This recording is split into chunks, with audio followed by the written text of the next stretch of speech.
Hello and welcome once again to the CGW podcast. With me are the regular cast from the CGW editorial team who will now introduce themselves. Ryan Scott. Sean Elliott. Darren Gladstone. And by the way, guys, I think that would be the only thing Ryan says today.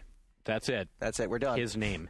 And we have a special guest engineer today, Andrew Pfister. Hi. One-Up's very own. Also, before we start, apparently on this staff somewhere, one of us is a mouth breather. Because for the last 2 episodes, somebody's been breathing heavily into the mic the entire time. I have a horrible feeling it might be me. Okay. I'm so scared. So we're all going to try to not breathe into the mics, and if we do, we're sorry. Our mothers raised us poorly. We're going to dive right into it with the Starforce watch, which we started last week, and maybe we're ending this week. Well, probably not, but there was big news in the Starforce world this week. And Darren, you want to explain what happened? Well, I guess the lesson learned is whenever you sue a company, they might actually listen every once in a while. So Ubisoft backs off and says we're no longer using Starforce. Yay. So congratulations, Ubisoft. We're actually going to start playing CSI now. Yeah. That was what was it, 3 dimensions of... 3 dimensions of murder. Murder, right. You know that when we put a Ubisoft demo on one of our last ever CDs, what did we have on there? I think it was Splinter Cell. It actually installed Starforce onto our readers' computers because it was a Ubisoft game that used Starforce for protection, but then that protection also applied to the demo. So this very thing we were ragging on, we also included. So basically do as we say, but not as we do? Well, we didn't know. We actually didn't know at the time. Now that I know, I'm twice as mad about Starforce. So, but Heroes of Might and Magic now, 5, I can safely play. Dark Messiah beyond that. Dark Messiah. Good stuff. Splinter Cell. Yeah, it was big news. It was good to see them listen to the peep hole. Yeah, now I just have to wait for Uber Soldier to remove Starforce. Who made that game? CDV. My best friends. Are you listening, CDV? Get rid of Starforce. You're next. You're next. So that's I think that's all on our Sean's making slapping motions. I don't know what he's slapping. So that's it for Starforce, I think, for this week, right? That's it for now. Okay, and we'll see you next week. And we gotta stop doing this.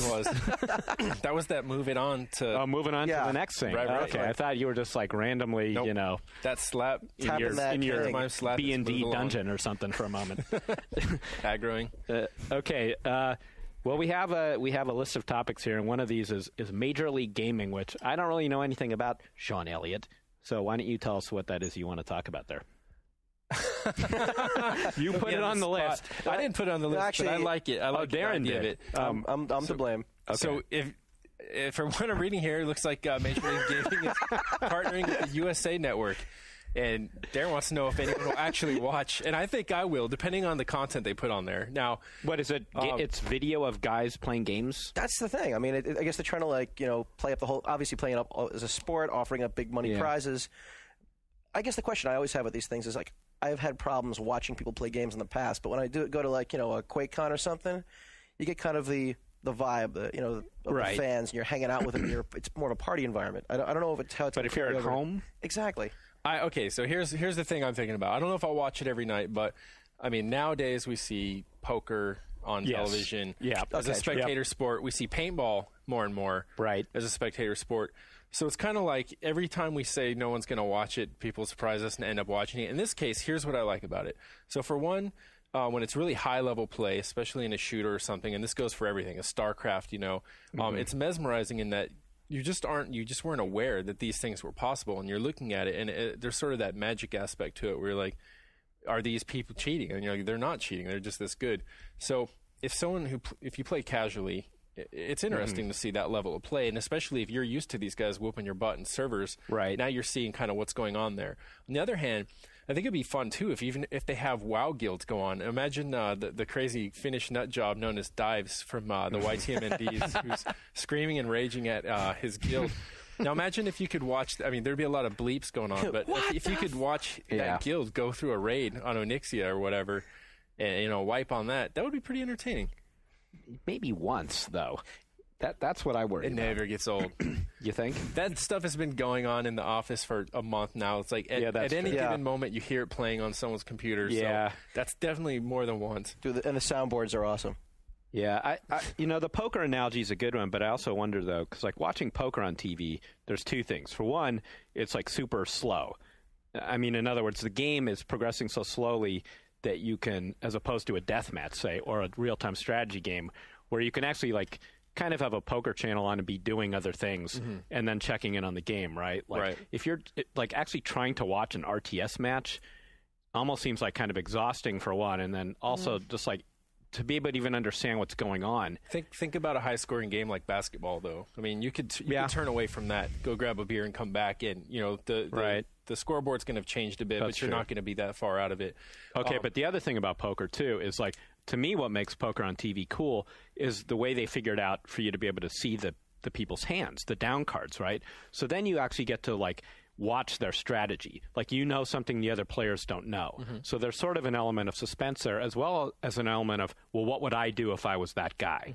But I don't know how that would translate into... I think that's a good point. You could play that up with paneling and tiling screens where you can pair, you can juxtapose two different viewpoints. So the stalker and then the prey, you can actually see that sort of thing working, or you can show a whole squad's viewpoint at once. So maybe you panel it into 4 and you see how they're actually working together, and it would reveal that stuff. And then one other thing I think that would make it interesting is, I assume they would do something like this with the TV poker and whatnot, is like make the people an issue too. So you're not just showing this, but make it so you care the way you do with any athlete. If you don't care about the athletes, you're not going to care so much about the game. But if they can, if they follow these people and track them in their season and see what's at stake for them, I mean, just training. That's true. Look at Spellbound or something. Like, who wants to watch kids study for a spelling bee? But when you actually do it, it's really interesting because the stakes are so high, irrespective of what they're actually doing.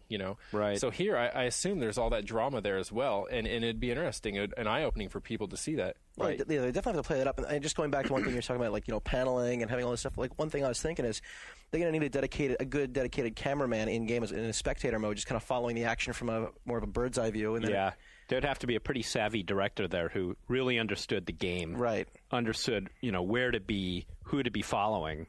Definitely. Yeah, because I try watching some people play games, in someone's first person view, and I get a little nauseous sometimes because I feel like I'm playing and I want to turn right and they're turning left or something. And the director too would also have to know, or whoever's editing it later, which person to key in on at any particular moment. If some guy's just wandering around in circles, you don't want to be watching that. And it has to be time delayed and edited, because if it's in real time, you can have someone on a TeamSpeak channel with someone who's actually in the tournament playing and say, hey, they're showing Bobby Joe coming up behind you with quad damage. You might want to turn around and do this or that. And on the same note on this thing, outside of cable network television, Source is doing something similar called Source TV, and it's in testing mode now. And it's basically, you go on to this channel and you're seeing a game as it's playing with like a 7 to 15 second delay, and more or less watching the same thing happen, but at your computer. So, well, you're the Battlefield fiend. Isn't there like something like Battlefield TV?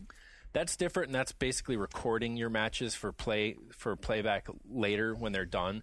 Whereas Source TV is more of like playing up the spectator sport aspect of it, where you're watching it with just a few seconds delay and seeing a game in motion. And so, when they wrap it up, you can celebrate or.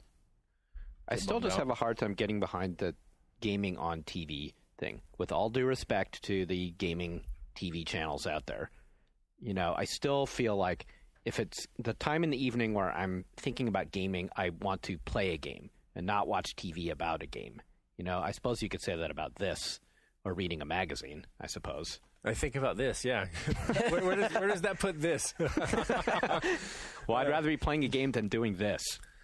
Then you have there's the Korean model too. It's South Korea, where not just one network, but multiple dozens of networks, and the guys come in with like wrestling entrance theme music and fanfare and take their stations, and you just got millions of viewers for That'd this. That'd be awesome. So and I do it can happen. Yeah. Well, when I was at BlizzCon, I was watching the ace players playing StarCraft, and that was really fun to me. So I don't know. I guess if you know the game and the players are really good, I mean, maybe you're right. I don't know. It'll be funny though, like the people doing signature moves and stuff, spray tags and this and that. But Maybe the key would be like a great announcer too. Dick Vitale sort of guy. You gotta have some guy going frag. Oh, God. All right, I take it back. I don't want to watch that. When's this stuff starting? Don't know. Maybe the fall. We don't know. We just talk. And how long will it last? Hey, we just saw it on the internet somewhere. It was a rumor. We're your gaming experts. Allegedly.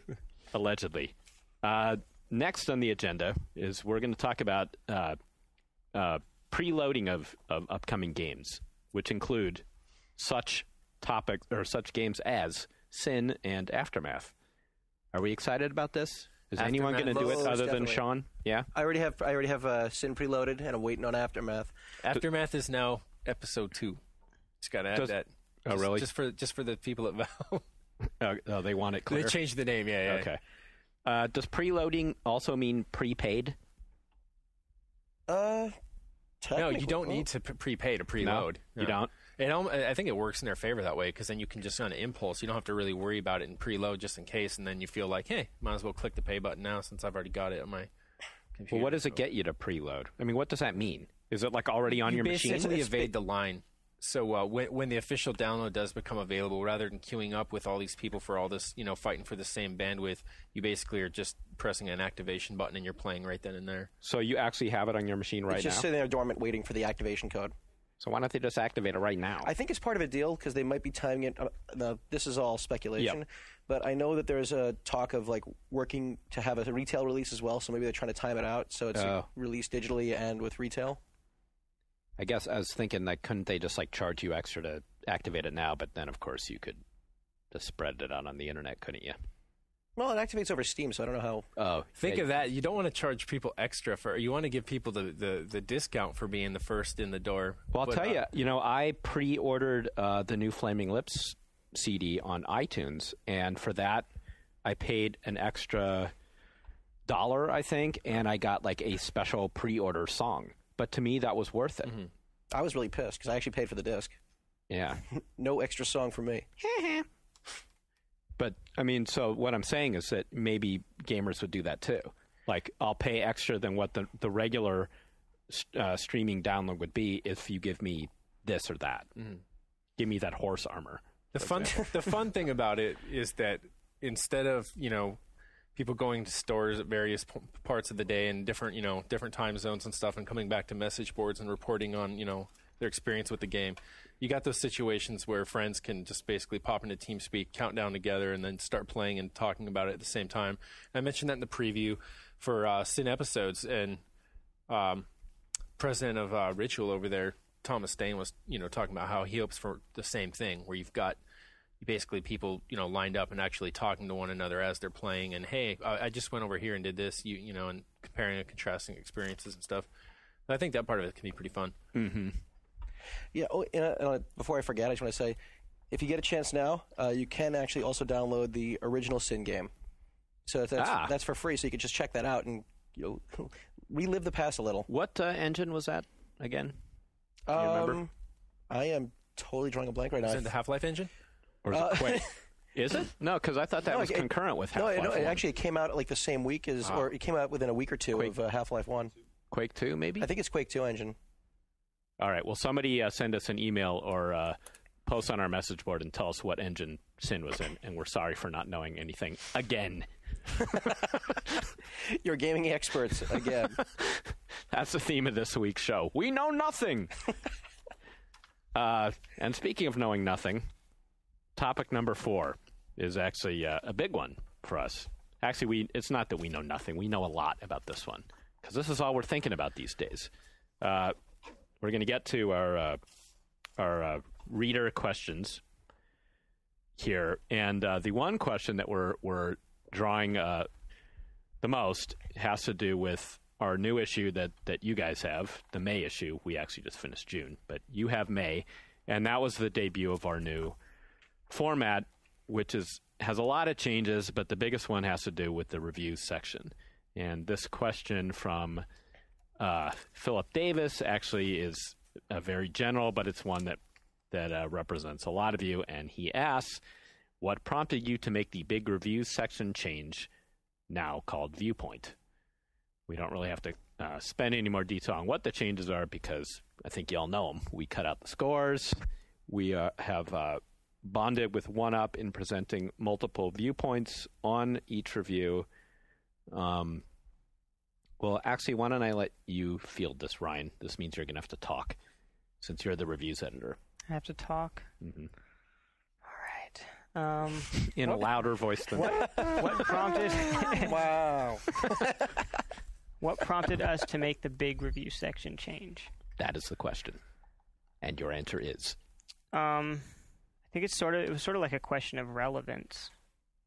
You know, our reviews as they were we were sort of giving people the same thing that all the websites sort of had 6 to 8 weeks later.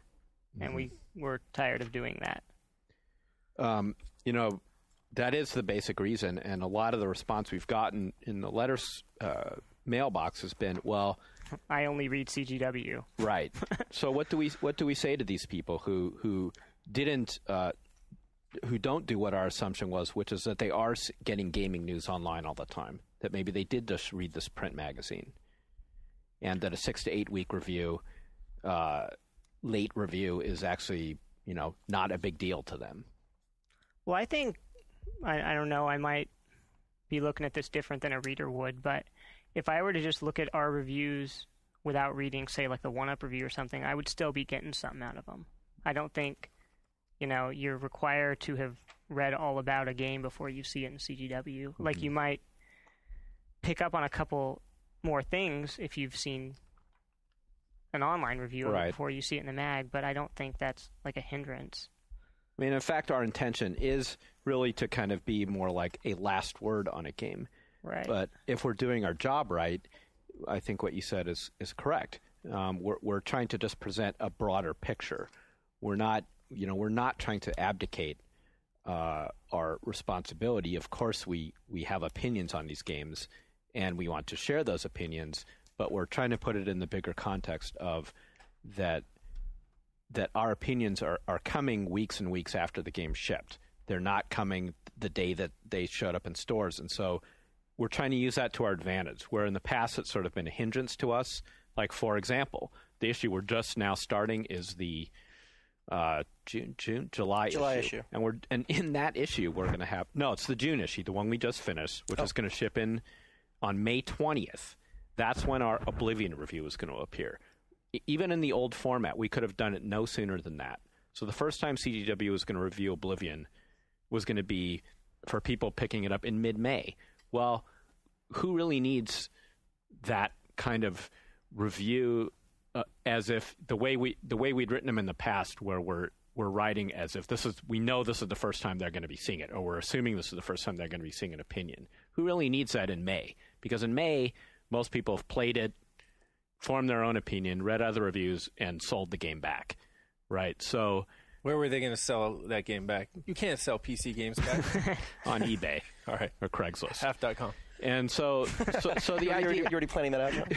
The idea instead is to say that to still tell you what we think, whether it's an editor's choice, whether we think this was, you know, an awesome effort or not, whether we think it's worthy of buying, but also to put it in a bigger context of the gaming community, of not only what other websites have said, not only what 1UP.com has said, but also what maybe the developers say. In fact, in the Oblivion review, we have one page that is an interview with Todd Howard, the lead designer of Oblivion, to get his own take on how he feels the game went.